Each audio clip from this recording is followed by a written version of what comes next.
This is Dr. Ruta Kulkarni, President ASAMI India. I welcome you all for this third grand round. And this grand round is organized by Maharashtra State Chapter, and the state representatives are Dr. Mandar, Acharya and Dr. Ashish Ranade. The topic of today's grand round is Congenital Pseudoarthrosis of Tibia. And we are really fortunate to have Dr. James Fernandes from Sheffield, UK, as the chief faculty for today's webinar. I heartily welcome you, sir. We are really honored to have you. And I'm sure you will enlighten all of us about this complicated and controversial topic in pediatric orthopedics. So thanks again and welcome. I welcome all other faculty members, Dr. Satish Nesari and Dr. Wachche. Welcome. I also welcome the members on the panel and all the viewers who have logged in, who are watching. So let's go for this academic feast. I hand over this meeting to Dr. Ravi. Over to you, Ravi. Thank you. Thank you, ma'am.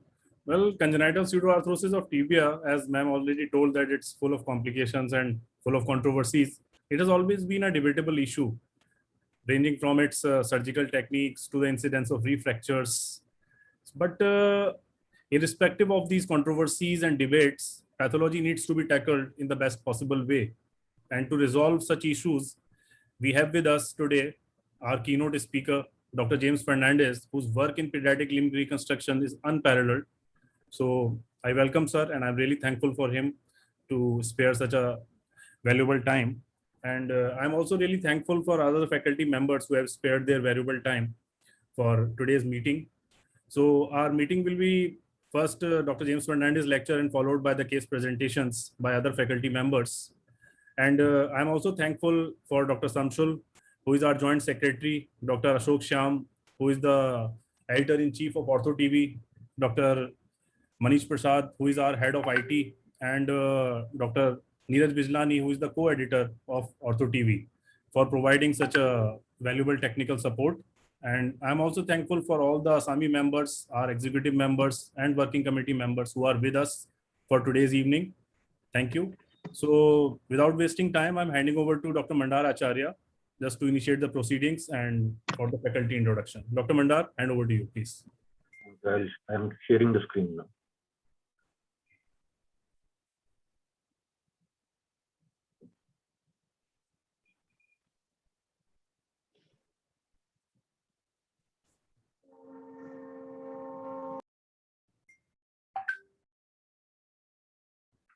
So good evening, everyone.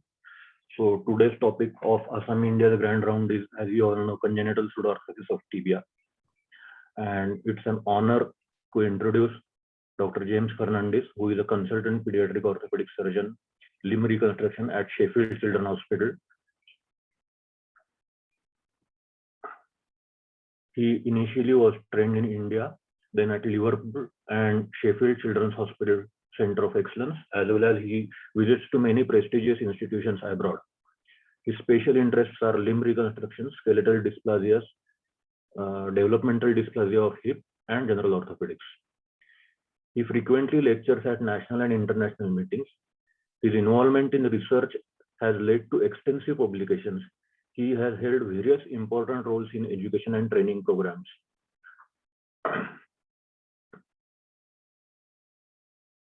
He has held quite a few notable positions in national societies, including past president of BLRS, Society of BSCOS, and chairman of World ASAMI branch.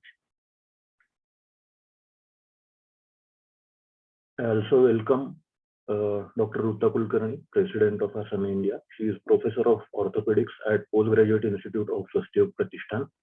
She has many publications in national and international journals, has been teaching Ilizarov as a faculty since last 20 years in many conferences, and the main topics of her interest are deformity correction and limb lengthening. I welcome Dr. Satish Nesari, sir, who is assistant professor, Department of Orthopedics at BIMS Belgaum. He is a faculty of ASAMI India He is honorary consultant at Weizgang University in China. He is a reviewer of International Journal of Limb Lengthening and has got publications in national and international journals. My colleague, Dr. Gurunath Wachche, is associate professor at VM Medical College, Solapur. He has undergone fellowships in Singapore and USA. He is an AO faculty. He is executive member of Indian Foot and Ankle Society and has got national and international presentations. Last, it's a pleasure to introduce my colleague, Dr. Ashish Ranade, who initially was trained in India in Pune itself, and then went to UK and US. He has done fellowship training in limb lengthening and deformity correction at Baltimore, Shriners and St. Christopher's Hospital, and also in pediatric spine. He has co-authored 4 book chapters and many publications. Currently, he is attached to Dinanath Mangeshkar Hospital, Pune. So I will stop sharing the screen now, as we have done introduction of all the people, and I request James sir to proceed with his lecture.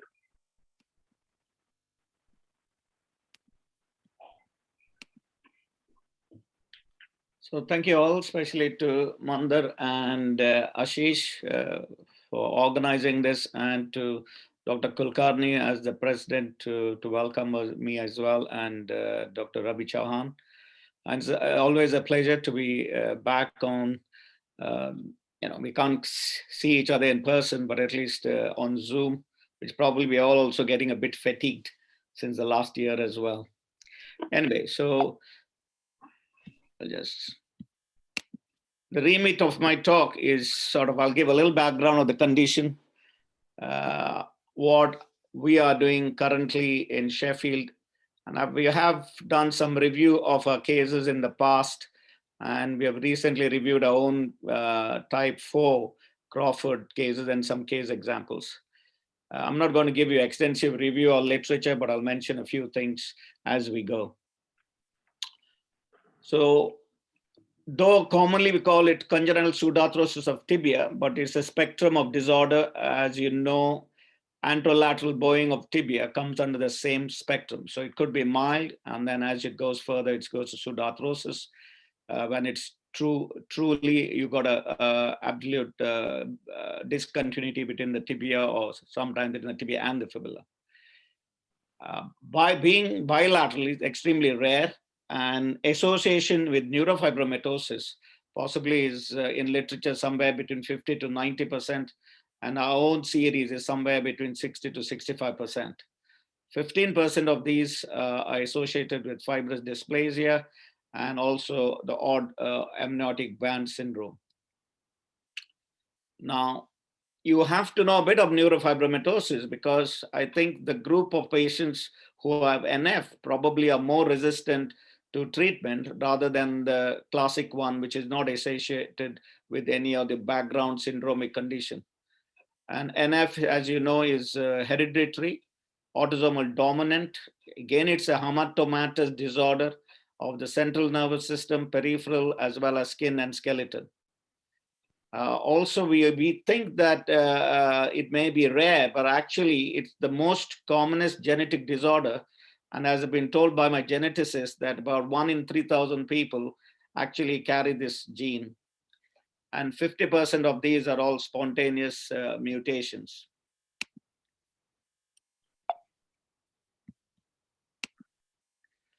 Of course, this is for younger trainees. So if they are on the web, as you know, NF is classified to type 1 and type 2.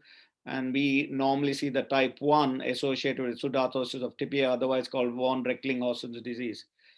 It's the defect is on chromosome 17. They have actually encoded the gene to the neurofibromin protein, which is the tumor suppressor gene, a key protein in cell growth and differentiation, also called as peripheral NF otherwise. Whereas NF2 is associated with bilateral acoustic neurofibromas and brain tumors. But the defect is on chromosome 22 and also called as central NF. They do not have much association with orthopedic manifestations. They're quite rare. This is a nice way for anyone to remember how to use the criteria. CAF spot or CAFE-SPOT. I'm not going to go through each one. If you have 2 or more, then the probability of having NF is high. One should also remember some of these signs may not be seen until the age of 5. And when you send them to the geneticist, occasionally, initially, you may not get the diagnosis, you may get it later on. So Café spots, the classic Café of what we call the coast of California, because they are smooth, unlike the McCune-Albright ones, which is called the coast of Maine. They get freckling of the axillary and inguinal region, fibromas, and if you have one single plexiform type, it's quite a strong association with the NF. Leash nodules in the eye are called pathognomonic. We always think as orthopedic surgeons that congenital pseudoarthrosis of tibia is more common, but actually scoliosis is probably more common. And the classic curve is a short angular, or sometimes you get the long C dysplastic. Hemihypertrophy is the least common association, and we have a few examples in our database as well. O stands for optic, and optic glioma of our series of almost, I think, 80 or 90 kids, at least 2 went on to develop optic gliomas. So what's the pathology? If NF is hematomatous, this one also probably is the same. It's a segmental dysplasia of the tibia and fibula causing the bowing and eventual fracture. This can be diagnosed antenatally or presents in first year of life with an obvious angular deformity. Only more recently, we have, in the last few years, we have understood it better, and we now know that the periosteum is at fault, and it is replaced by thickened invasive hematomatous tissue, which exhibits one, biological effects through increased osteoclastic activity, or mechanical effect constricts periosteal vasculature, and fibroblasts formed instead of Schwann cells or perineural cells. So for many years of our older literature, we were concentrating more on the bone, and actually the bone was not at fault.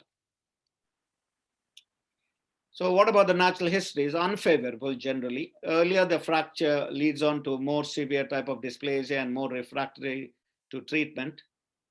Having recurrent fractures can have growth arrest and persistent deformity, limb shortening. And one of the problems, they also get valgus ankles, especially if the fibula also has a pseudoarthrosis. So there are many classifications, the older ones, and there are newer ones. And I suppose this is something not necessarily important for an exam, but probably most of in recent literature, we are using Crawford to some extent. And Crawford 4 is probably the worst one. And I think the Crawford 4 probably should be separated out from the others, because I think that group is the most difficult to treat. Boyd is almost similar, but it's 6 types. And we have got newer classifications of Paley's, basically talking about whether it's atrophic in nature or hypertrophic, and if one has had previous surgery and how stiff the pseudoarthrosis is. So in some ways, it helps you in the understanding of what technique to apply accordingly. Clinical features, if you see a child refer to you in clinic, you're going to look at the leg, of course, and if it's fractured, you'll see usually painless mobility. You may notice deformity and shortening. We went through all the clinical signs. Family history of NF is the most important thing you can find out. And sometimes they come as late presentations because it would not have been noticed in the initial years. That's a back to show you some café au lait spots. So what are the problems for us? A non-union or a deformity and leg length discrepancy. And for us, the goals of treatment is to obtain union or straighten the bone, prevent refracture throughout growth, correct the limb alignment and length at maturity. And since many of these neurofibromatosis children have other problems, you need to make sure they are seen by other disciplines. In the United Kingdom, we have special NF clinics run by endocrinologists or pediatricians, and they check them on a yearly basis. ophthalmologists as well, as they check their blood pressures. They do in the adults, they do the VMA, vanillyl mandelic acid, to make sure they don't miss any tumors. I had a young child whom we picked up hypertension, turned out to have renal artery stenosis. So I think being pediatric orthopedic surgeons, I think it's our duty to make sure they are also managed for the other unfortunate complications of NF. Yes, prophylactic bracing can be done. We do clamshell orthosis in the younger child. It may protect until fracture occurs. It's very rare that we brace most of them to skeletal maturity. The only ones I may brace is where there's a very mild bow and the canal is absolutely intact. So that means there's an intramedullary canal and least likely to break. As they get older, you can free up the ankle joint. But one should remember, you can't cure the background pathology. So what surgical options do we have? I suppose if you go from history, and actually if you go back to Benjamin Joseph's original paper, and even when he goes and gives his talk on this, he will talk about how each of those techniques had some basis, and actually only when you combine these techniques, you tend to get the best results. So I've just put them in a surgical option as to stabilize or to realign. So you will use a method, intramedullary fixation, either with stationary or growing rods. In recent times, we're using minimally invasive plates made by Smith & Nephew, we call them EVOS, or external fixators, hybrid. I've intentionally kept vascularized fibrillar graft aside on this. And to get it to heal, you want some bone from elsewhere. So bone graft from the tibia or from the pelvis. Vascularized fibrillar graft, when you have a bigger gap, which nowadays, since I don't remove the bone so much, I don't need fibrillar grafts anymore. So we have stopped doing vascularized fibrillar graft. Periosteal wrap, I do use them. I'm not too sure to great extent, but when I use them at the back, where after the reconstruction, we do see extensive bone formation at the back as well. We use BMP because it does promote a lot of bone formation at the site. Originally, there was some problems for us as we are not licensed to use in children. But recently, after discussion with the management of the hospital and pharmacy, they have agreed for me to use on a special consent basis. There is anecdotal evidence that BMP can sort of produce tumors in the future, especially could be in NF. So we are not too sure about that. So I do inform my patients accordingly. There is quite a bit of talk about bisphosphonates, which probably started with David Little from Australia, and then Draw Paley has used it in his Paley X Union. Our metabolic physicians sort of are not very keen, so we are not actually using bisphosphonates. Stem cells, I think Brisha Madhuri from Vellore published a paper on it, though she said you might need more adjuncts along with that. Amputation is one of the options, but it's only reserved, I would say, for failed cases, though we have had patients who have been offered this on the continent as a primary option. What about success? If you look at literature, bone union is almost anywhere between 31 to 100%. But I suppose if you look at the older series, the most important thing of resecting the hamartomatous tissue was not being done. And probably that might be one of the reasons why the success rate was not, why the success rate was that low. But the refracture risk is still high, and most of the series is anywhere between 14 to 60%. And even the series of Paley's published by Tabet at almost 40% fracture rate.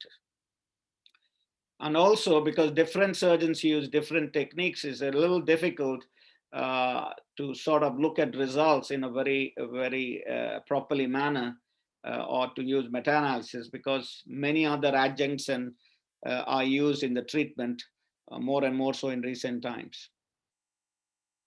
So vascularized fibrillar graft has had good results, if you see in literature, usually also stabilized with rod or internal fixation with good rates of primary or secondary union. But again, there's high refracture risk, non-union at the distal grafting site, valgus ankle, and also residual limb length discrepancy. This is one of our children who had a vascularized fibula graft, which had a good result. And finally, when she was an adult, she was discharged, though she did fracture the contralateral tibia, which I had to treat. Circular frames, the beauty of them, as you all know, being limb recon surgeons, allows correction of length and angulation and using a separate proximal osteotomy site to gain length. We felt that it was, at that time, should be combined with intramedullary rod to prevent refracture following removal of fixator. And it's also useful in the older children where rod alone has insufficient mechanical properties. But of course, one should remember, if you have a fixator and a rod, the chance of infection of the whole diaphysis is high. And we have had 2 such instances in my 24 years at Sheffield. Intramedullary rod is basically something to splint it internally and provide sustained stability. You may have to exchange it as the child grows. Of course, if you can't have telescopic rods, you can use rush nails or wires, and even for the fibula to aid stability. I am more and more now trying to osteosynthesize the fibula because their ankle scores are quite poor because of valgus ankles. And there's a good paper, of course, which came out from Korea. The main issue again is stability of the distal segment, and therefore you need, if you're avoiding a frame, you may be important that you have to put a rod through the calcaneum right across the ankle and subtalar joints, as first described again by Benjamin Joseph. Again, this is better in younger children if not supplemented with external fixator. To promote healing, periosteal wrap, which I mentioned earlier, I usually use a skin measure to make it even bigger.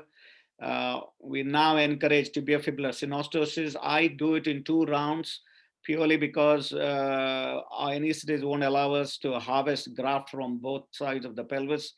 They do have a lot of blood loss, and many of them are very small built. As you know, they are also finally have short stature as well, especially in NF. We do take quite a bit of corticocancellous grafts from the iliac crest. And I mentioned about BMP and bisphosphonates. There were in the past where we have used ultrasound and electrical stimulation. I suppose we are not too sure how good they are as adjuncts. Timing of surgery has been looked at. EPOS did a multicentric study. Unfortunately, it was different centers using different techniques, but they felt that surgery in the older child had better outcomes. And general aim for age, possibly 4 to 5, but best not to do below age 3. Occasionally I've done above the age of 2, but definitely not below the age of 2, depending on the type of treatment, as per Benjamin's paper as well. And of course, I still treat them in brace until then. Amputation, I would think if you have given 3 or more good attempts, thrown in the kitchen sink and you have still failed, probably amputation is a reasonable answer. We have had 2, one who was treated multiply elsewhere and one of mine who developed a tumor of the brain, and they are the 2 whom we had to amputate, and they felt really good after the amputation purely because their life, you remove them of their misery of having a kind of flail deformed leg. Just a few examples to show you to start with. This is H3 in 2013, where we have used excision periosteal wrap bone graft FT rod, and then again revision rod in 2016. So of course, this is an anterolateral bow of tibia, which we had watched, grafted FT rod, went on to heal. And this is another one at age 3, same kind of concept, but see what at age 3, 5, and 9. So this is a true pseudoarthrosis. And everything was looking good, healing, but as time went by, migrated, developed a fracture through that site, used stacked Ilizarov to correct it. Though we got it to heal, of course, the fibula is still not united. The ankle is in valgus. And then that was at age 7. And at age 9, we went on to do the same for the fibula. Did corrective osteotomy, stabilized again with the intermedullary nail, periosteal wrap. And that's the end result with nice, reasonably straight, as well as the fibula osteosynthesized.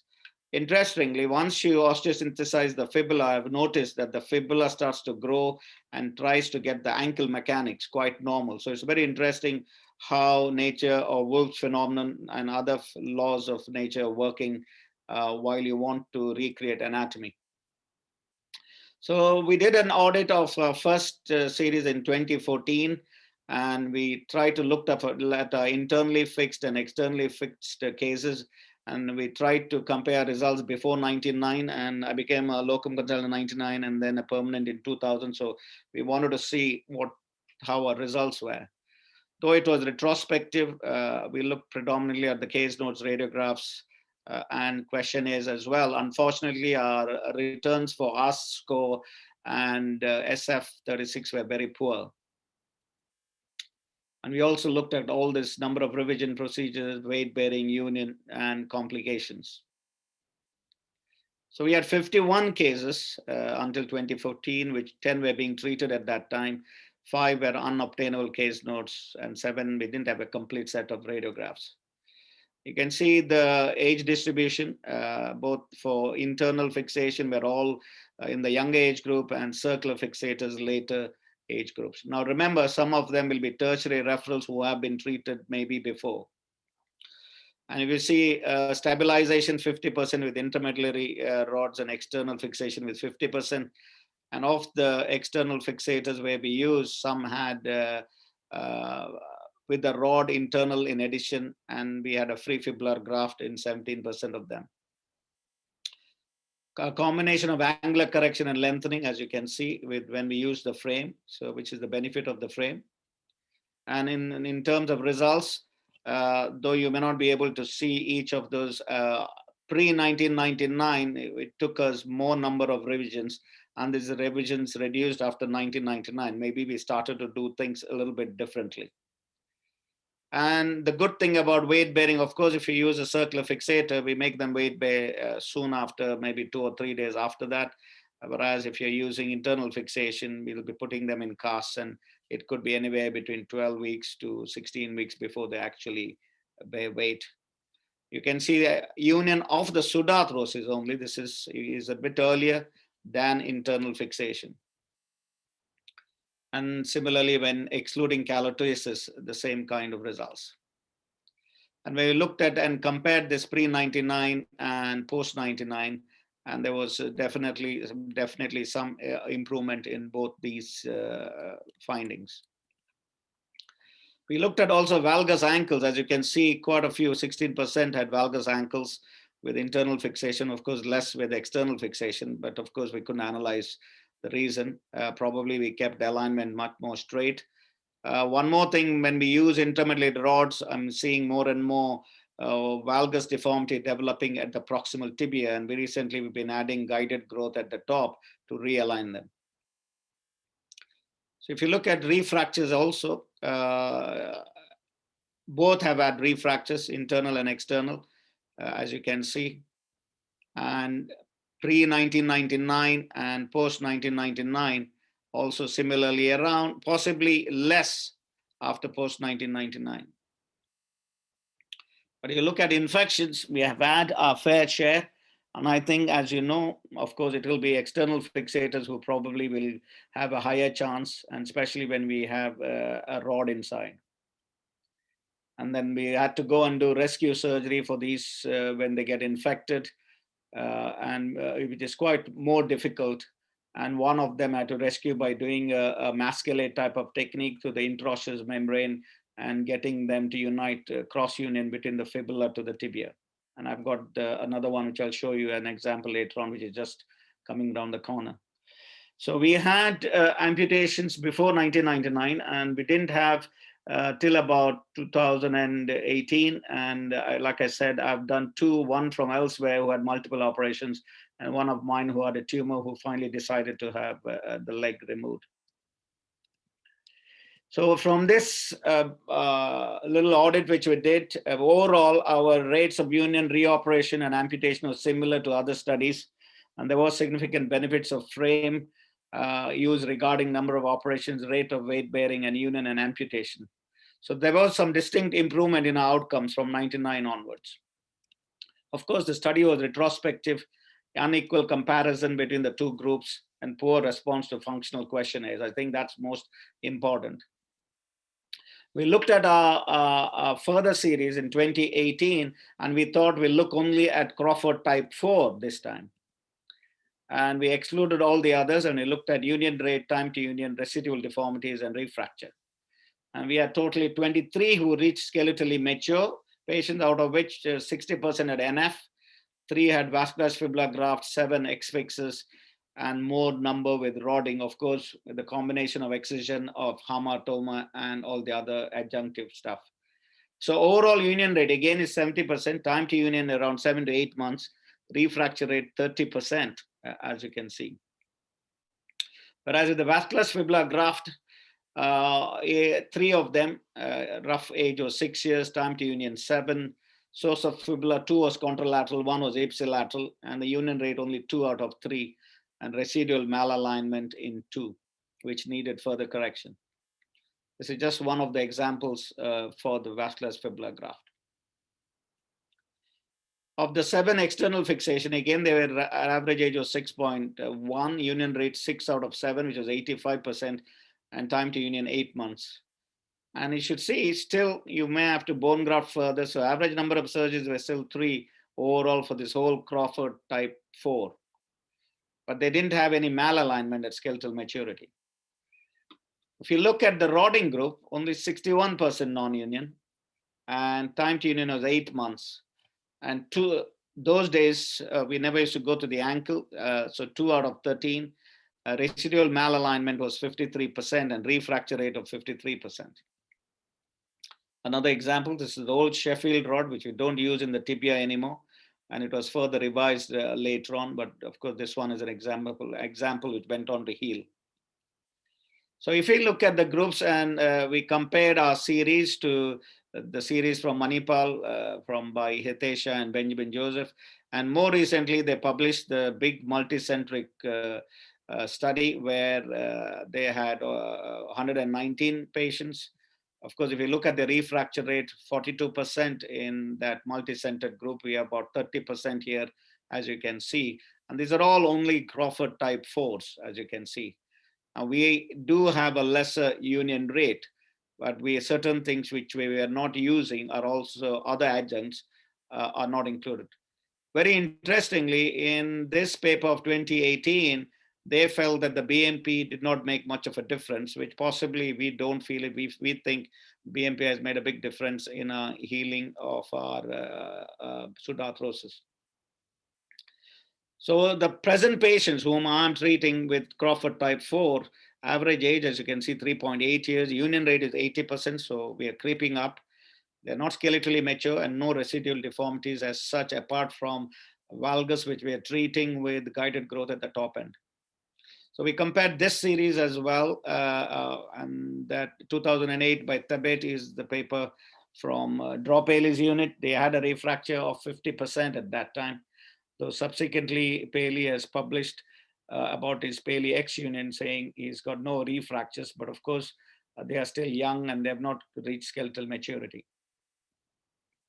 So our current treatment is primarily the hamartoma, which needs to be excised. We still use Boyd's, depending on the amount of bone we need, either Boyd's tibial cortical grafts or corticocancellous from the hip. If the distal segment is short, I cross transcalcaneal, and I still use a wrap periosteal graft. I gave you the reasons why I do the stages of trying to create the fibula and the tibia separately, purely because of operative time, bleeding, and safety. And we create the synostosis at the second round. And more recently, we are adding an additional plate. I'll show you some examples. So generally, we still follow Ben Joseph's protocol. So this is anterolateral bow with an early stress fracture. So you can see there we have used what is called a TST rod, which is half the price of the FD rod. That's why we moved on to that. And we use of course, in the middle, the incision is big. The rest of it, the plate is railroaded under the skin. And then we span, I use it like a spanning plate. So this went on to heal very well. And this is another one, type 4, as you can see. And this boy was very small, so we had to wait a long time before he reached at least 10 kilograms. And then he went on to have the same technique. We had revised him once because his rod we had to exchange and we had to push it through. And he's got his tibia to heal. Now his tibia is healed. We're waiting for the fibular osteosynthesis. Quite often I may use just an intermedullary wire, or we can use a smaller plate of the same company, which is quite nice and thin. This is an unfortunate complication. I thought I should share it with you. Type 4 Crawford, I did the classic technique with the transcalcaneal upwards. If you see, all my bone grafts have disappeared gradually. Then we went on to use a frame and try to do bone transport. And even after that, the infection became quite extensive and we had to bail out. I had to remove, the microbiology team said that it grew a combined organism, and she also developed MRSA.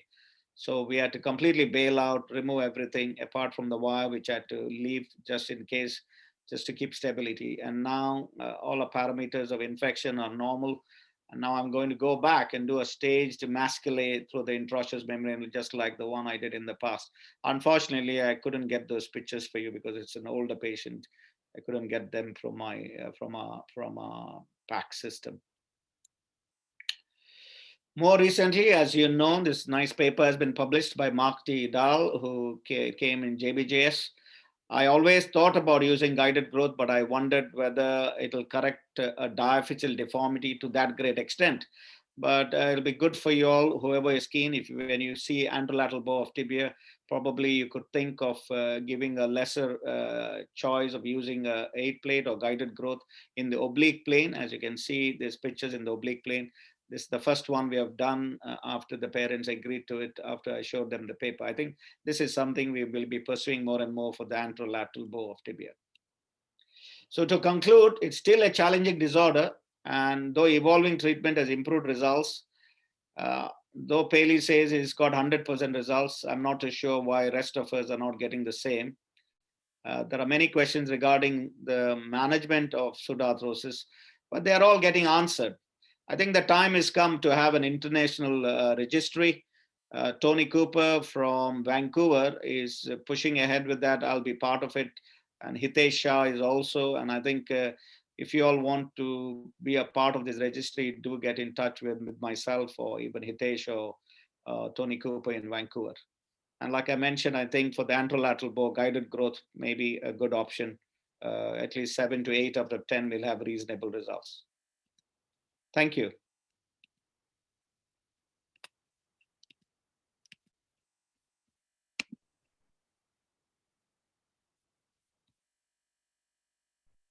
Thank you, sir. Thank you. Presentation, actually. So, are there any questions within the panel? Dr. Mandar? I haven't received any. Madam, you have. Yes, thanks a lot for the great presentation. Thank you. I just wanted to ask, when do you use external fixator? Nowadays, you have stopped using Ilizarov for CPT? It is a reserve now. So primary cases, when they come to me, I'm using now intramedullary rod, plating, BMP, periosteal wrap, and I think I'm getting better and better results, I suppose. And we just then have to, only thing is you have to remember those plates have to be removed. I remove them at 12 months and then I exchange the rod to slightly thicker rod. If I go transcalcaneal, what I've been doing is then I will exchange that when I've got full union and the tibia is straight. I will then drop the rod through the knee and put a blocker if I need in the distal tibial epiphysis so that the rod, the male part of the rod doesn't drop off. Okay. Yeah, but the external fixator I have kept as for rescue operations, or if they come as classic hypertrophic type where possibly you can distract them. They're not that common at the moment. So I've done a few where I've got successful results in my initial series. But yes, you're right. There is a little drive in how things are moving on in our unit or in the UK, maybe.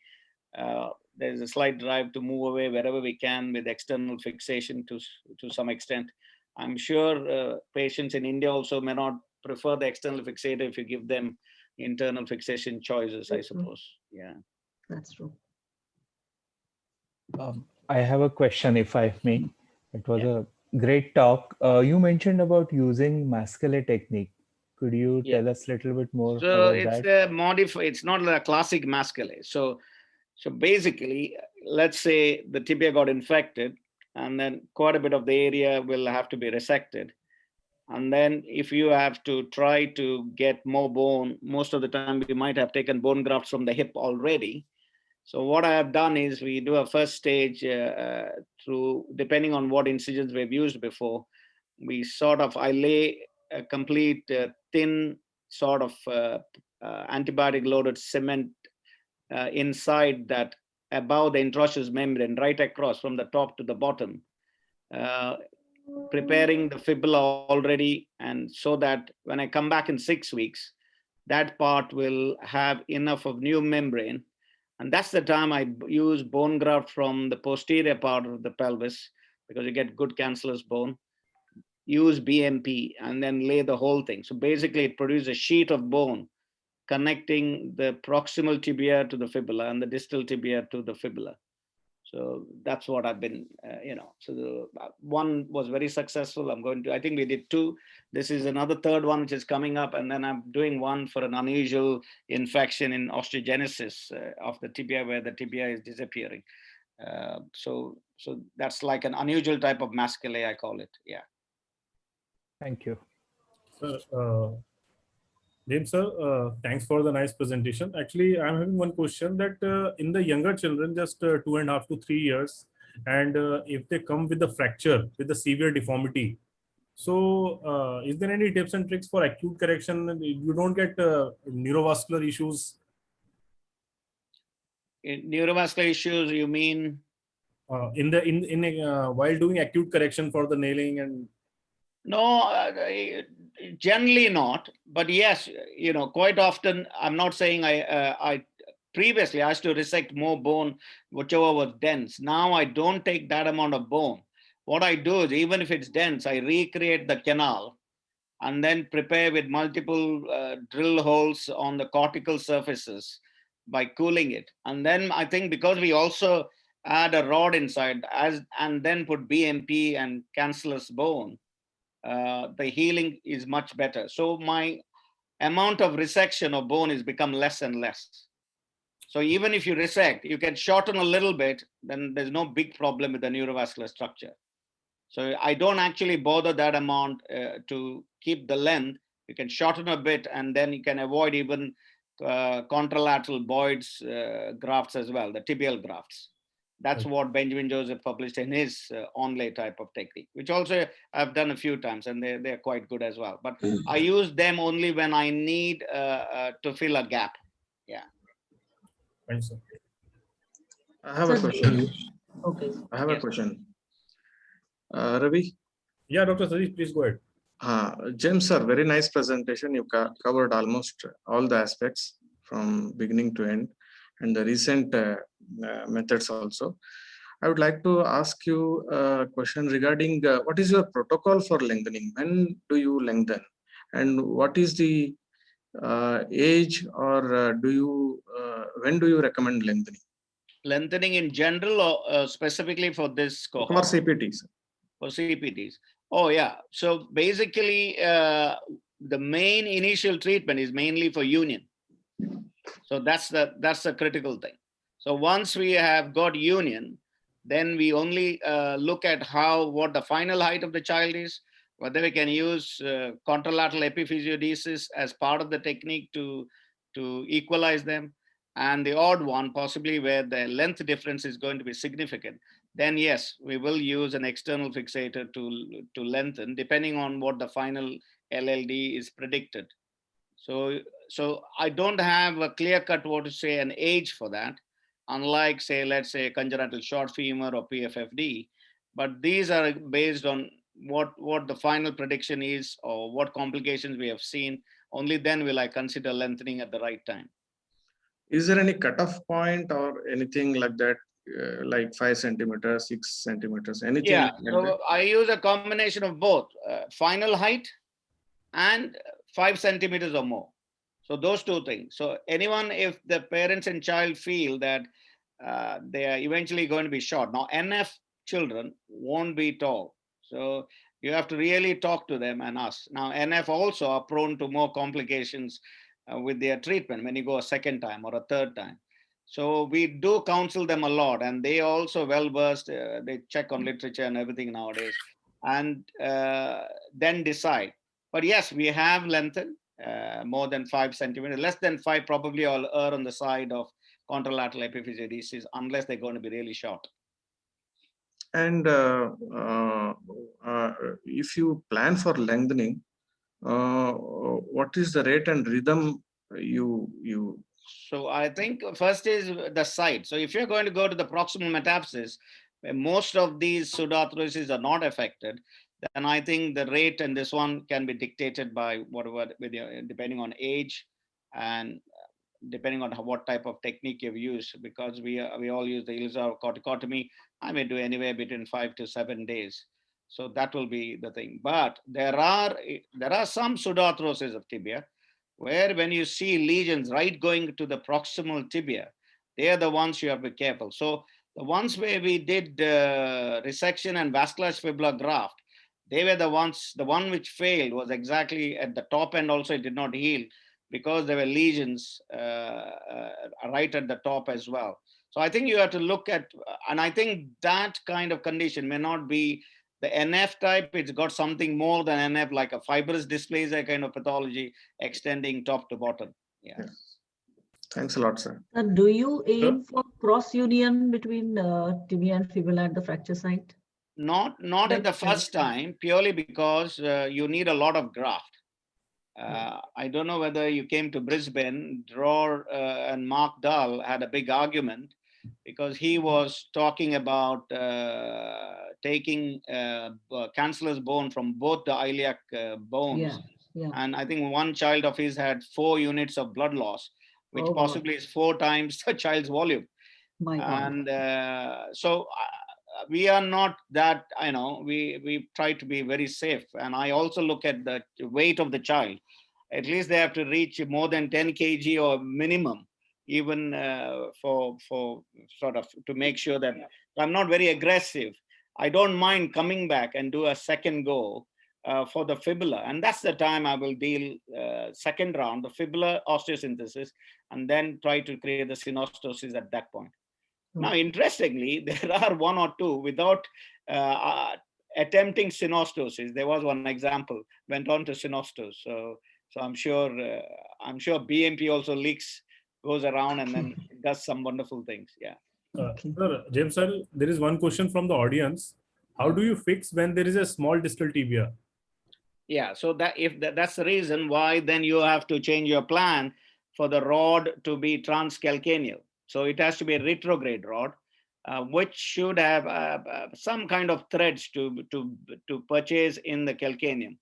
You can still put a plate because there will be at least, you can put 2 screws at the bottom. You're putting a spanning plate on top of it. So you can still do that. But yes, those distal ones, definitely you need a transcalcaneal intramedullary rod. Thanks. James, I have a question. Yes, proceed, Dr. Mandar. You can. So the question is that while resecting, always do you get transverse cuts, or when there is a sclerosed tip, you try to put one into another? Good. That's a good question. So that is like pushing a spigot into a canal. So the one, I think the second example I showed, that's what we did. We pushed that little tip of the atrophic one into the distal segment, which we have made it like a little spigot, split it a little bit open, like you cut it like a Mercedes-Benz, and then you sink them together. And then you put all your bone graft around. So yes, that's a good technique as well. So I think that used to be, I think it is called the Vinet-Orr method in tibial fractures. Do you remember? Vinet-Orr, old books will give it. So Vinet-Orr, I think, described it for tibial fractures and non-union where the atrophic site was jammed into the canal of the distal site. Yeah. Thank you. So I think in your experience, yeah. Sorry, sir, in your experience, have you seen the patients with limb length discrepancy, they will catch the growth at the end of the maturity? I don't think so. There are other conditions where we have said done one lengthening, and then we think there has to be another one. So there has been. There's a bit of evidence somewhere. They say, I think, I don't know whether it was an achondroplasia. If you lengthen in girls below the age of 9 and above the age of 9, there is some growth inhibition, whereas growth acceleration is also possible. So yeah, you are right. But I don't think in pseudoarthrosis, because you do lose quite a bit of length, it does not catch up to the same extent. Sir, one question. If you compare both the modalities, intramedullary fixation and external fixation, how you decide how much to excise and what is the end point in both the modalities? Both the modalities is the same. I will still now I think that the bone is normal, according to me. So I just, so I want that bone to prepare to accept the nail or rod which I'm putting inside. That's all I do. And then however way you want, if you want to impact, like the previous example I gave, you can impact the narrow one into the distal tibia, where you can open up the tibia by 3 cuts, it splits open, you can do that. But I don't resect bone anymore, unless required only for preparation to get a rod inside. They say that you should excise till the punctate bleeding. That is the previous thought. Is it the same concept or the concept are changing? I don't think, I don't wait for, because they're all under tunicate. To see punctate bleeding is not that easy. But I'm not very, because when we remove bone grafts from elsewhere, they're also dead. This is also a dead graft. So I don't think it makes much of a difference from that point of view. I do not actually, I used to resect a lot in previous years in my initial career, but I've moved away, and I think all for the better, according to me. Okay, thank you. Someone has asked, how do you fix when that is answered? Yeah. Yeah, so that is answered. Can I ask one more? Yeah, ma'am, please. Yeah. Yeah. What about ankle valgus? How do you treat it? Okay. That's a very good question you said, because I was thinking about it, because all our older kids were all like developing calcaneovalgus feet because we ignored the fibula. Yes. And I started to gradually osteosynthesize the fibula, and somewhere in one of the meetings, someone said, why do you do that? And very interestingly, at another ASAMI meeting, was it Choi or one of the Korean papers they published as well, where they looked at ankle scores after doing fibular osteosynthesis, they were far superior. And I'm now more and more particular about getting that fibula to unite, even where I have solitary pseudoarthrosis of the fibula with a very mild bow of the tibia, I will osteosynthesize the fibula. Okay. Purely you will see migration of that fibula a bit more posterior at proximal, and that is good enough for the ankle to go into valgus, and their ankle scores are poor. Yeah. Sir, there is one question from Dr. Jhinjinwala. Jhinjinwala sir, please unmute yourself.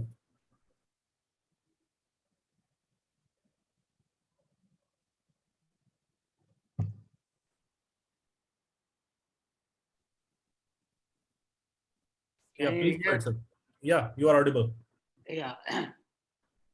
After pseudoarthrosis heals up and patient falls down and get a fracture of the tibia, what treatment you give? Yeah, same thing. We every child, if I have to use growing rods, at the right age, I actually exchange the rods to bigger rods. So as long as there's an internal rod, we are not worried, but we don't want any patient without a rod inside at the moment. And usually at adulthood, what I do nowadays is I actually exchange the final rod to an adult humeral rod. I put a humeral rod, which is 7 millimeters, and then drop it down. The humeral rod has got the same angle as the tibial rod. So I just use that, and that's usually what the final treatment is. Yeah. I had 2 cases like that, and in my cases, I don't use rod. Yeah. It is the Ilizarov treatment we give. Correct. And in those cases, I put plaster immobilization for 6 to 8 weeks, and fractures healed up. Yeah, but we have had here where people have done that elsewhere, but then we have got non-union as well. So I think it's all a bit of a matter of, depending on what the original primary treatment was. So if you have excised the hamartoma, probably they might go on to heal. Thank you. Thank you, Thank sir. So, Dr. Mandar, now we can move to the Yes. next presentation. Yes. So the next presentation will be by Dr. Satish Nesari, sir. I request him to share. I will share it now.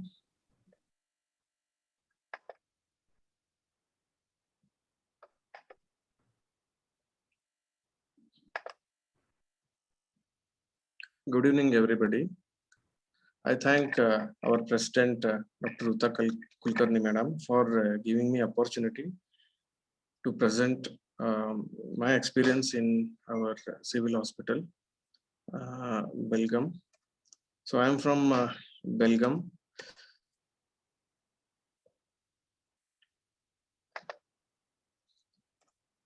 So I pay my tribute to the great Ilizarov surgeon, who is a great scientist, philosopher, academician. On June 15th, we will be celebrating his 100th birthday. So with this, I would like to start my case presentation. This is a 10-year-old boy residing in a tribal area, came to Civil Hospital Belgium. He was brought by a social worker, local social worker. According to the parents' history, the deformity gradually progressed when the child started walking at the age of 2 years. It gradually worsened.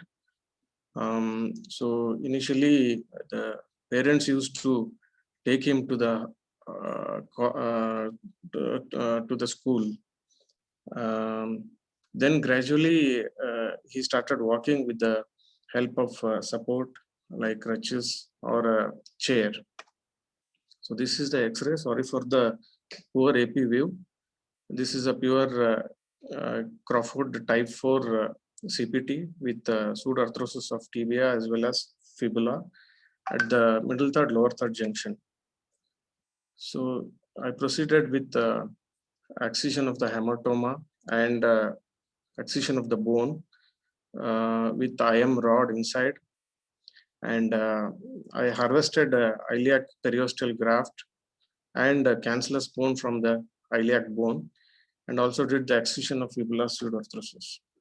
So this picture shows the excision of the hamartomous tissue as well as the tapered end bones. So here the periosteum has been harvested. So normally I elevate the iliacus muscle and then incise the periosteum or the inner table of the iliac crest, and then excise a rectangular or a square type of square shape of periosteum, and then harvest the bone graft with minimal damaging the iliac epiphysis. So this is how the periosteum is wrapped around the ends, bone ends, and then graft is inserted. So this is the immediate post-op picture. I used a three ring frame, hybrid frame with all wires in the proximal as well as distal ring with one Shyam pin and one wire in the middle ring. So this is the immediate post-op picture. This is how it looked. It's a intramedullary wire inserted from the calcaneum. And the patient lost for follow-up and landed to me with after 2.5 months of the initial surgery. By this time, the pseudoarthrotic site already started healing. And so after 2.5 months of the initial surgery, I did a corticotomy with distraction of 0.5 mm per day. So this is 1.5 months after doing a corticotomy. At the time of corticotomy, I inserted additional Shyam's pin in the proximal ring in order to have a good stable base. So I continued the distraction 0.5 millimeter per day. And at the end of 3 months, I could get a 6 centimeters lengthening and with a good regen rate. And after 4 months after stopping the distraction, this was the picture with a good regen rate formation and a complete union of the pseudoarthrotic site. And after 6 months of stopping, or 1 year after initial surgery, this was the picture. The patient had absolutely no complications, no problem. And this is the picture before removal of the fixator. So after removal of the fixator, I applied Aboni cast for 2 months and later converted into Bijlani cast. So this is the picture after removal of the fixator and when the patient was in Bijlani cast.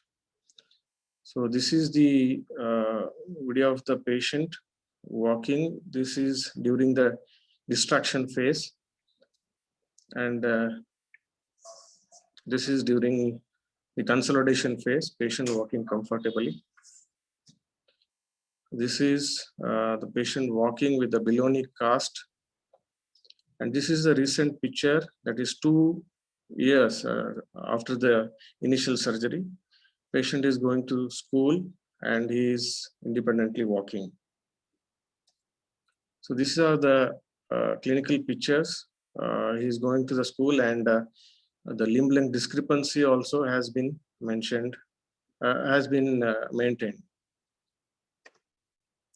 So external fixation time was 12 months.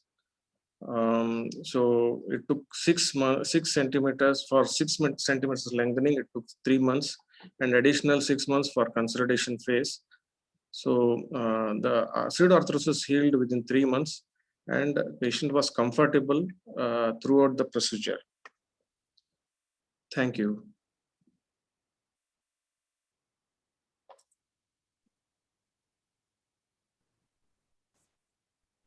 Thank you, Dr. Nesari, for such a nice case presentation. Any question from within the panel? That's a nice result, to be very frank. Yeah. I just wonder whether having a rod in that may benefit you in the future. Yeah, I need to remove the rod and insert it from the proximal side, sir.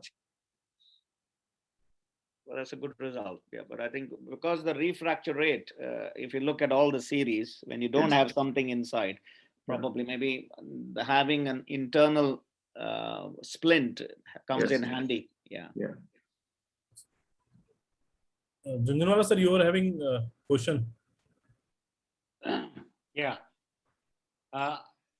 I do mostly the same type of treatment, but I don't put grafts. I don't take iliac graft, or I don't put any graft. Because the osteotomy also I do the same time, same surgery, same sitting. And when you start lengthening at this osteotomy site, there is increased circulation which helps to unite at the pseudoarthrosis level. And therefore, there is no need of graft, I feel so. In all my 14 cases, I never put graft, and still all 14 cases healed up well. Thank you. Yeah, please, Dr. Gurunath. I just want to ask James sir about this case, whether any need to fix the ankle in this case to prevent the lateral valgus deformity? At this moment in time, I think I can't remember the last X-ray. It may be worthwhile. I suppose to get a better result, it's worthwhile. If it's borderline, maybe it's okay. But I think if it is definite, because as time goes by, if that fibula migrates, then you will start to get into trouble. So in the last X-ray, the fibula healed, sir. It has healed. Okay. And also the intramedullary rod, it helps in getting a good stability and early union at the pseudoarthrotic site. Is it a good idea to do tibiofibular fusion prophylactically to prevent further ankle valgus? We do not know as yet how many in the future, after creating a synostosis, will still develop valgus, I think. Probably with the long-term transarticular pin, it will go for ankylosis. Okay, so you will produce ankylosis purposely because of the one. Okay. But you could change it. So I do remove and then exchange it from the top. So you could change it and put a kind of different system or TST rod, even a single rod if you want, a female dried down and then leave it there. And then so in that case, with FD nail with that locking hole will be available. That would be better. See, the thing about the FD nail, to put that little wire, it takes you more than an hour unless you are so lucky. So I don't try to, of course, we don't use the FD rod anymore because they charge phenomenal amount of money. Yeah. So I don't see a big difference because I do a lot of osteogenesis. We use a lot of growing rods and they all have the similar problem, even if you put a wire or anything, because there's no purchase at the top end anyway. You can get the rod pull through or push through at both ends. So I don't think there's any great superiority by putting a wire. I know that Raw Paley has made the company Pega make some special rods just for him. And if you see those ends of these male are totally different in his pictures, if you see. So they are different. So the standard Pega FD rods are mainly made for osteogenesis, and very few of us actually put a wire across. It takes a lot. It's less than a millimeter in diameter. I don't know what Dr. Kulkarni has to say about putting a wire through that. It's like a needle in a haystack. I agree. It's extremely difficult to negotiate that. It will take a lot of time and radiations. Yeah. Your anesthetist will be after you, at least in the UK. So if there are no questions, then we can move by Dr. Mandar for the next presentation. Yeah, I request Dr. Gurunath Wachche to present his case.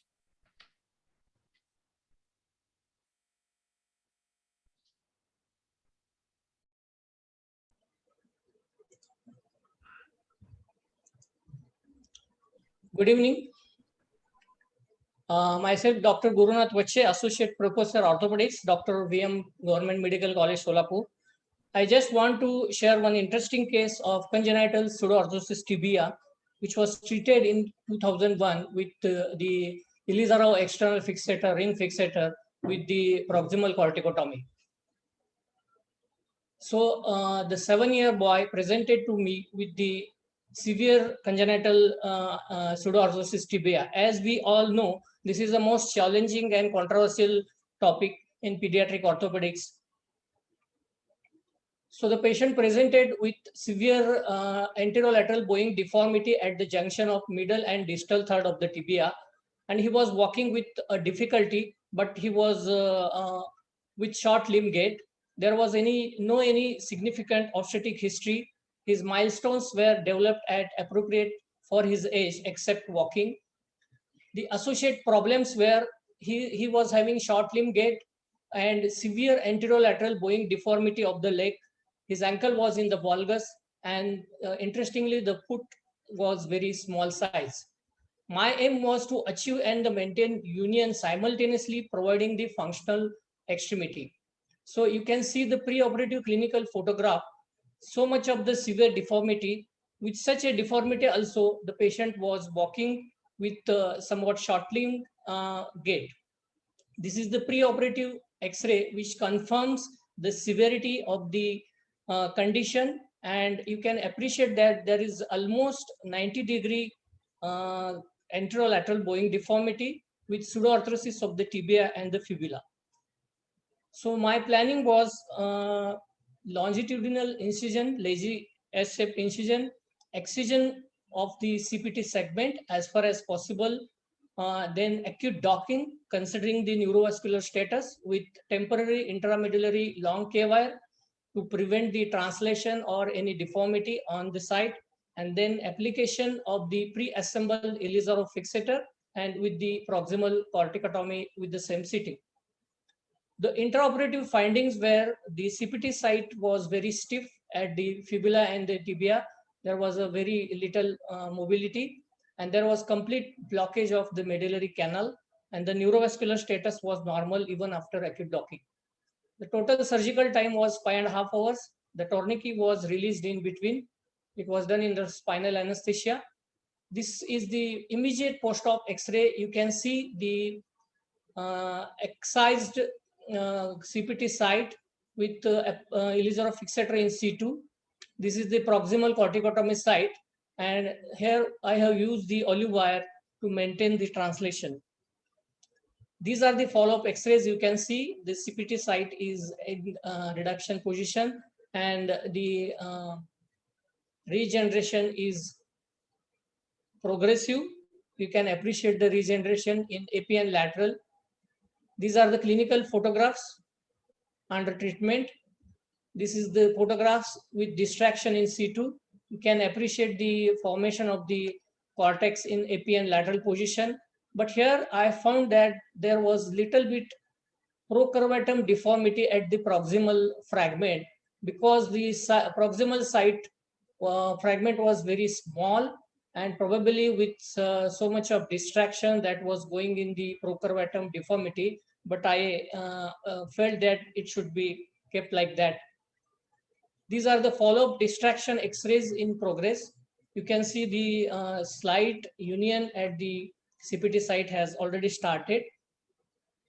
And now you appreciate the good regeneration and uniting CPT site.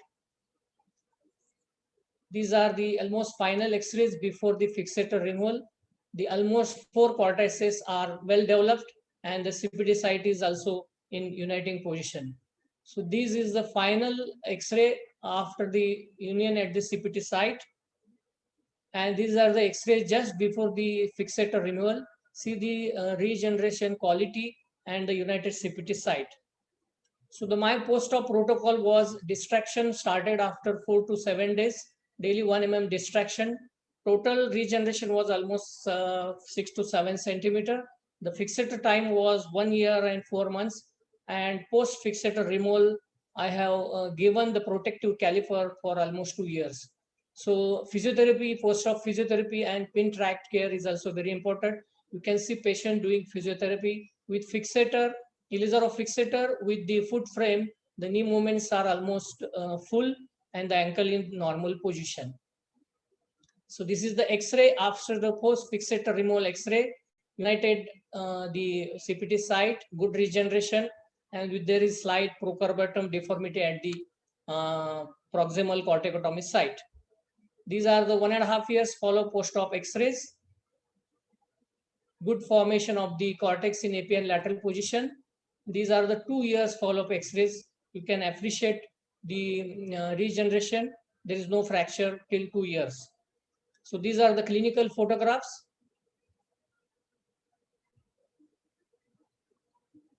These are the post-fixator clinical photographs. You can appreciate the foot size is very small. These are the photographs with caliper for 2 years to prevent the refractures. And this is the follow-up X-ray even after 20 years. So you can appreciate that this is at the age of 7 years pre-op. This is at the 9 years after the caliper removal. And this is at the age of 27 years of the age. So this is the follow-up X-ray after 27 years. You can see the procurvatum deformity is almost corrected. There is slight varus angulation at the CPT site. Foot size is still small as compared to the normal size, and the heel is also hypoplastic. So this is the clinical photograph, lucky surgeon and happy patient after 20 years. So these are the clinical photographs. So thanks to Dr. Shekhar Chudgupkar, who has given me opportunity to treat this case at Chudgupkar Hospital in 2001. And this is the OT team. Thanks to the OT team. Thank you very much.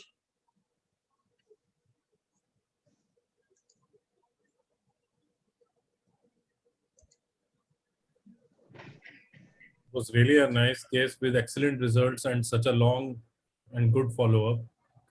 Really nice. So can I make a comment, please? Yeah, ma'am, please. Yeah, so Vachche, a very good case result and follow-up. Thank you. But I think it was not a dysplastic type of pseudoarthrosis. It was a stiff type of pseudoarthrosis. And Yes. such pseudoarthrosis can be treated just by distraction. If you just distract and correct the deformity, you can have union. That's my experience. So if the bone ends are not dysplastic, you may not even have to resect the pseudoarthrosis, especially if it's a virgin case, if it's not operated before. So you can just distract and these unite. So James, sir, do you have any comment? I think I would agree with you. Yeah. So I think they behave, I think when they have the stiff non-union, they are not like, I don't think they have the classic hamartomatous, too much of a lesion. So I think under distraction, there is change and, new bone forms. So we have done a couple, when we used to do more fixators, and we don't get such severe cases late in this country. So, but probably you will be seeing it more in India and Africa. So yeah, I would fully agree that you could have attempted without resecting, but yes, you have got a good result, no doubt, which just possibly would increase your frame time, if at all, I suppose. But it's a good long to 20 years. Yes. You like you say, so, not all the time we are lucky. I think I'm not saying you are lucky. You have done your technique quite well.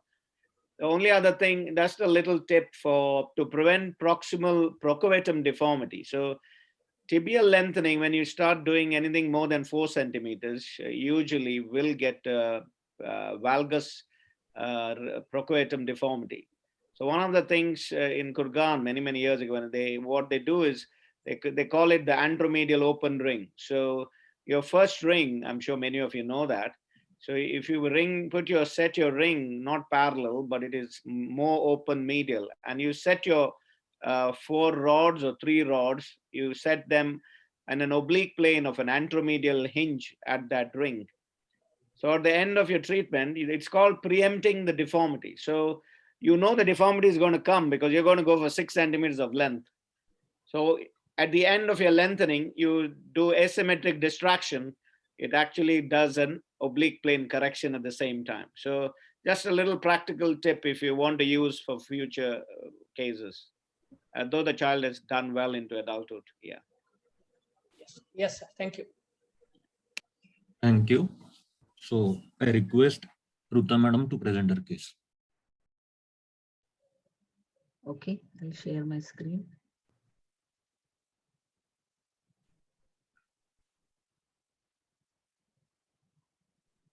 Okay, so my case.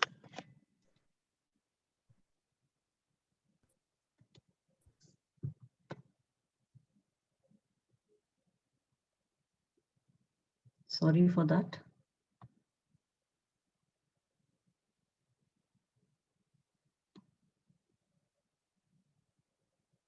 Okay, it's visible? Yeah, ma'am, please go ahead. Okay, so my case is this 6-year-old girl came to me with this deformity and shortening. She was operated 3 times before she came to me. You can see all the scars here. And even Ilizarov was done by someone else before she came to me. So this was her X-ray. You can see the bony ends are tapering, dysplastic. And there is osteopenia also. There's deformity and shortening. So I did resect the pseudoarthrosis.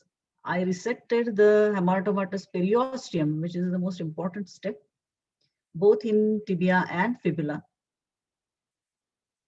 And then I put a rush rod, retrograde rush rod, because the distal fragment was very small. So from calcaneus to talus ankle into the tibia.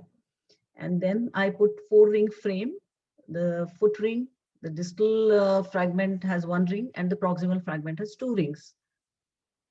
I did corticocancellous bone grafting at the fracture site, did corticotomy above in the same sitting and started distraction there. So you can see the regenerate is now consolidated very well, and even the pseudoarthrosis is showing union.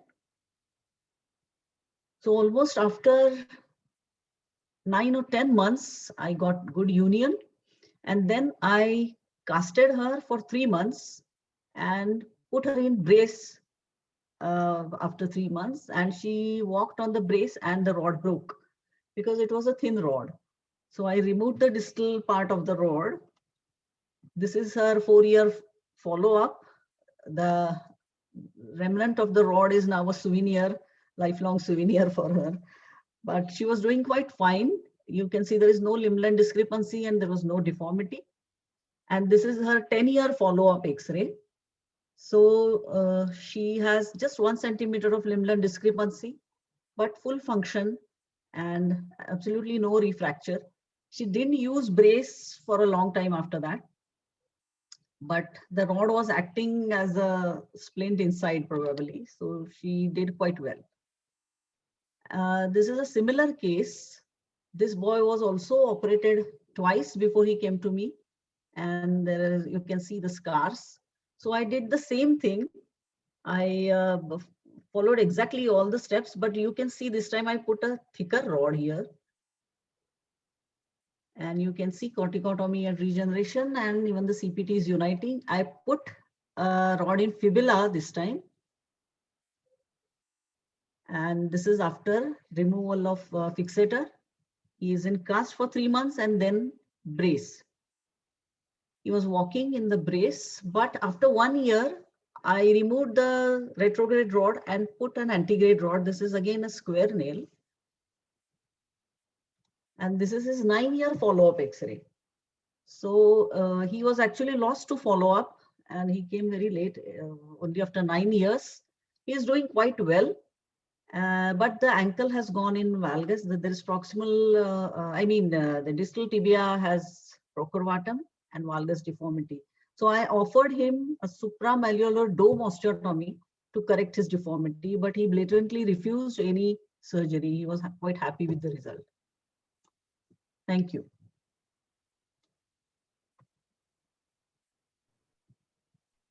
Thank you, ma'am.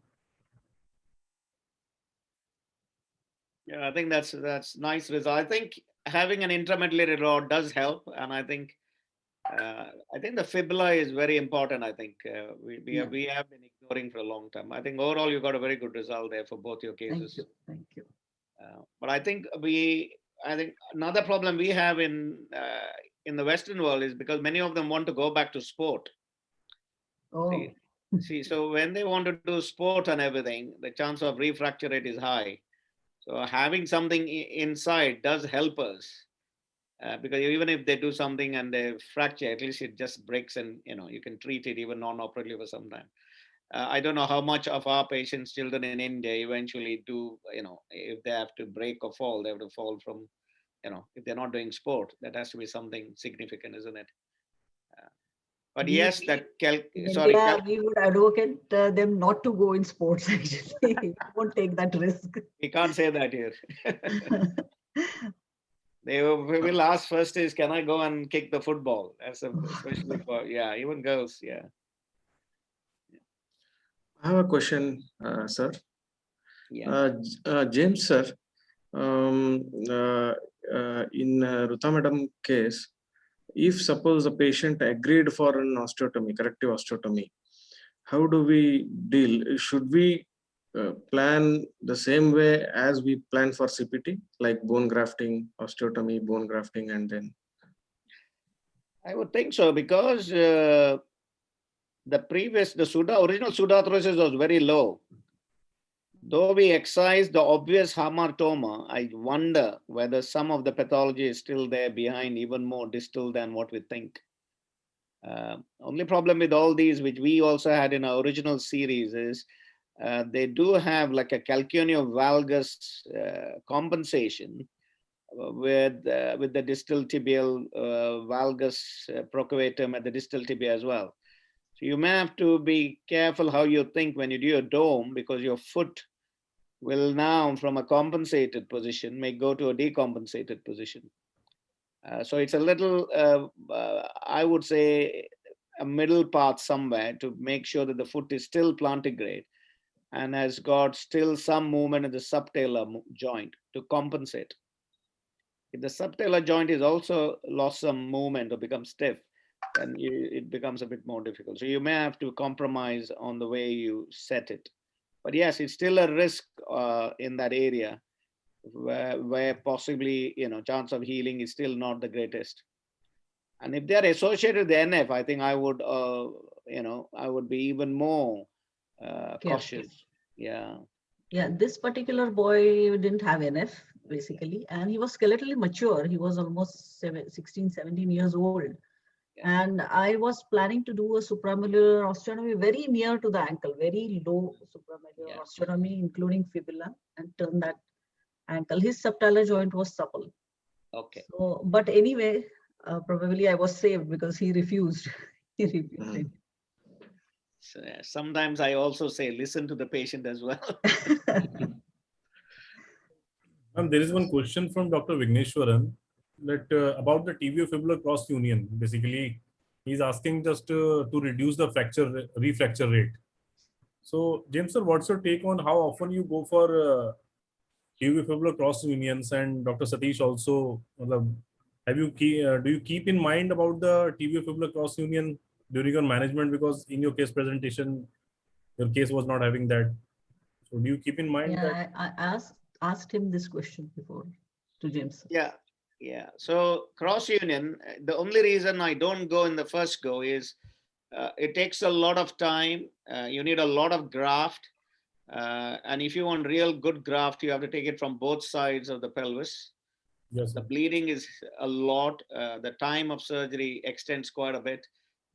For us, at least, the anesthetists become very twitchy when there is quite a bit of blood loss in a small child. So that is why I do not do, so I go in stages. I would rather go in stages, be safe, than go in one gung-ho moment of doing everything in one, it's all possible, but in the United Kingdom, if things go wrong, if you get sued, you'll be called negligent very easily. It's not the same in the United States to some extent. So if you are a top surgeon, it's unlikely you'll get, even if it gets sued, then very few people will counter you. So yeah, so we do it purely because of safety rather than anything else. Yeah. And refracture in CPT after union is probably because of residual deformity. If there is any residual deformity, it will cause a stress or the CPT site as well as the proximal to the CPT site, and that's how they land with the refractures. So we have to correct the deformity properly. So the benefit nowadays, because we are using more and more guided growth, the subtleties of, say, proximal tibial valgus or distal tibial valgus, we can manage with guided growth. They do correct reasonably well. So I've used screws at the ankle.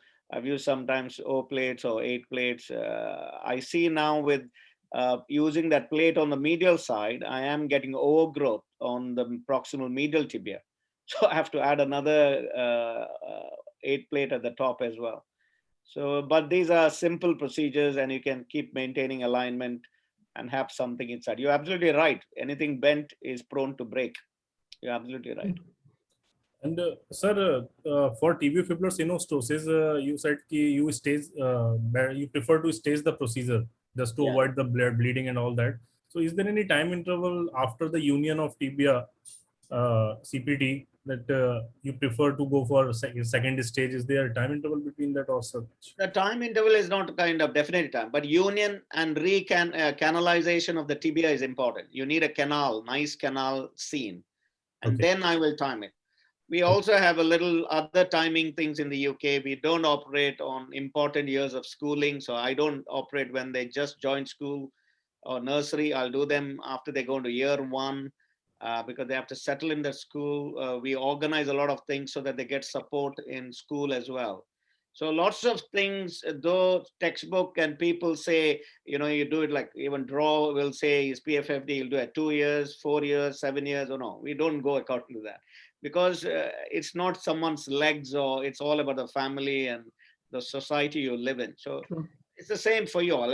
When I come to India and do work, when there's harvest season, nobody wants to come and have surgery, isn't it? Yeah, definitely. So it's the same philosophy. So you need to, yeah. So I don't have hard and fast rules, but I will use fitting and to the benefit of everything. So yes, but yes, main key thing, the tibia has to be absolutely nice and canal should be nicely formed and cottage formed. Yeah. Then it's easy because then you're only tackling from the anterolateral side, from the fibular side, lifting it off to the tibia, and then you can do a nice synostosis. And we don't know how feasible the procedure of cross union in our setup. Yeah, I suppose your limitation may be BMP is too expensive. So I don't have to take so much of graft because I use BMP. When I take the graft, just like you, I take the graft from the inner table only. I don't take the outer table. And I take the periosteal wrap from within, just like you showed. I think you showed that case, isn't it? Yes, yes. Yeah, so it's the same technique I use. However much the periosteum you remove, finally when it comes in your hand, it comes as a 50 pence per Yes, yes. patch. Actually, we have to make a mesh out of it. Yeah. So like we do That's for what skin grafting. That's what I do. We use a skin mesher, yeah. But yeah, that's correct. You're right. But that's why, I try not to do everything in stages. Yeah. And regarding the cross union, sir, before Dr. Pale, Choi was the one who started cross union. Absolutely, you're right. And the cross section of the cross union site was less in Choi compared to Dr. Pale. So that's why the refracture, he claims that the zero refracture rate is because of a bigger cross section area of cross union. I'm not too sure about that, but we do not know. There are lots of things. With due respect to him, we find it difficult when the rest of everybody gets sort of complications, and some of us, it's very difficult. It's like Sujakar's osteotomy. Yes. He had such great results, but nobody else could repeat those results. So, are there any other questions? Dr. Mandar? Yeah, if there are no questions, we should proceed. Yeah. I request. Ruta ma'am, we can proceed with the conclusion if there are no further questions. Okay, so it was a great discussion.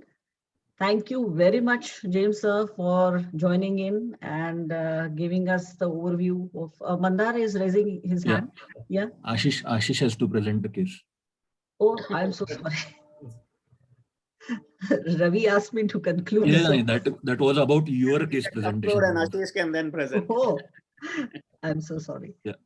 Ashish, So I request Ashish, you present your case. Yeah. Thank you. I'll be quick. Take your time, Ashish. It will be, we are approaching. So it's a case that me and Mandar did together. 2 years, 7-month-old girl with neurofibromatosis 1. She had X-rays done somewhere else, and I thought that probably it's a cystic type, but to my surprise, it fractured somewhere else. It fractured distally. So she came to me with this picture, and considering her age, we did the onlay tibia grafting using Dr. Benjamin Joseph's technique. We harvested graft from the medial side of the tibia and put a transcalcaneal rush rod, and that's how it was. It went on to heal well. We put her in a cast for 3 months, and around 3 months time we started weight bearing. At 6 months we did a check x-ray to make sure the bone is healing on the opposite side, and it went on to heal well. At 15 months her leg lengths are almost equal, slight difference. She's managing well with the clamshell orthosis, and then that's how she is at 2.5 years. At this point, we are planning for rod exchange.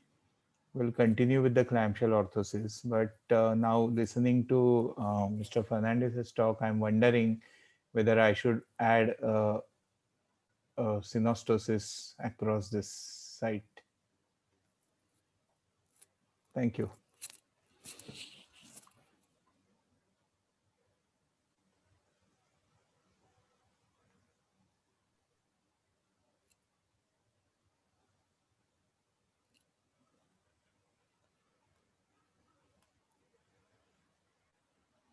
Can I ask one? Sorry, Ruta. Yeah, you carry on. No, no, please go ahead, sir. Please go ahead. Oh, no, you mentioned. I was just going to make a comment. Yeah. Yeah. In this procedure, do you come across graft resorption anytime? Usually not, madam. So far, I haven't come across graft resorption. In tibia, fibula, yes, I try to put few bits around the fibula, but there I have noticed resorption. And do you recommend to add a plate like James Hershore? I am usually worried about having less space and the plate becoming too conspicuous underneath the skin. So I keep that as plan B. If I'm going for another surgery, then I add that, but usually not as a primary measure. And I could see your patient was very young. How old was she? Just 2 years, 7 2 months. years. 7 months. Okay, yeah. She was quite young. So you usually operate at that age? Or? Usually, yes, with the intramedullary rod, I operate on.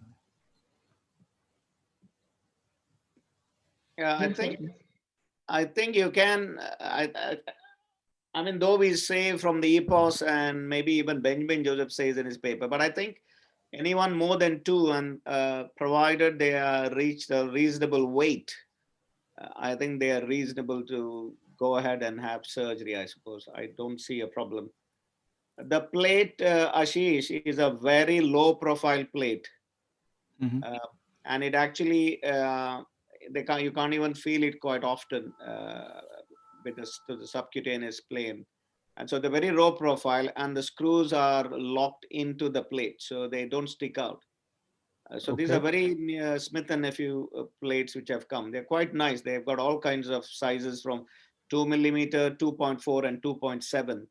So you can even use, the only why I use the plate is I'm avoiding a frame, avoiding a cast to a long cast. That's all it is.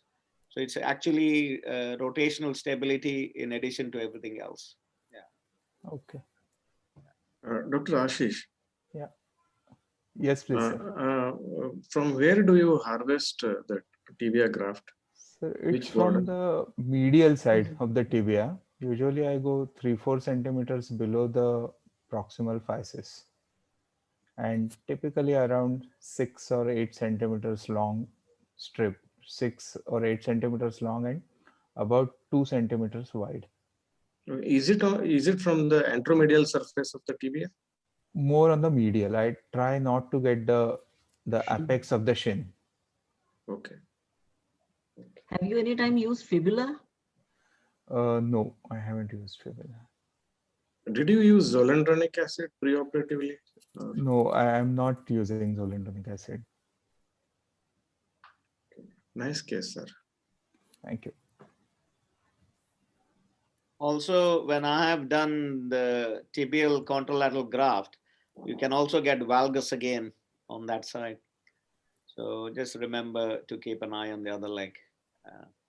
You can calculate the amount of, so basically you divide them into 3s so that at the end you have got 3 strut grafts from that medial surface. So you're actually taking only the medial wall. That's all you're doing. You're still the anterior shin, the posteromedial shin are all intact. It's a nice way to do it. You can use a very fine 2 millimeter drill and then make tiny, tiny holes in linear fashion. And then again in the middle to split them into 3 or whatever, how many you want to decide. And then accordingly lift them up. And you'll get some cancellous bone as well with that. How do you fix at the pseudoarthrotic site, sir? Do you tie with Vicryl or anything? Yeah, it's like the bamboo hut procedure. Just tie with suture. That's what I do. I don't know what Ashish would have done, but yeah. No, I don't use anything. I just put some I just keep some gel foam over it and close the skin. And for how many days you will immobilize? Approximately 3 months, but after 2 months I start them in a weight bearing cast. Only after seeing the X-ray?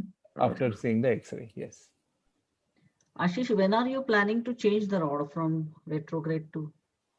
So I have little reservations about any kind of growth nails, because I have had problems where the nail has gone distally from the threaded portion, and it's very difficult to retrieve it. So usually I'm trying to push that procedure till they are 7 or 8 years old, when they can get at least a 6 millimeter nail.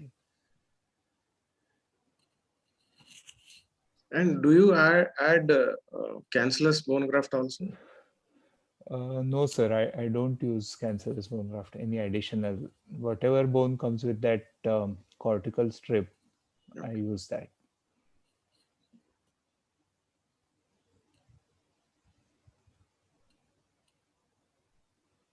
Any other questions?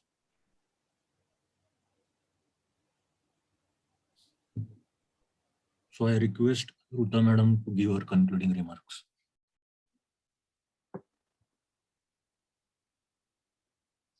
So this was a great discussion, and I really thank from the bottom of my heart to Dr. James sir.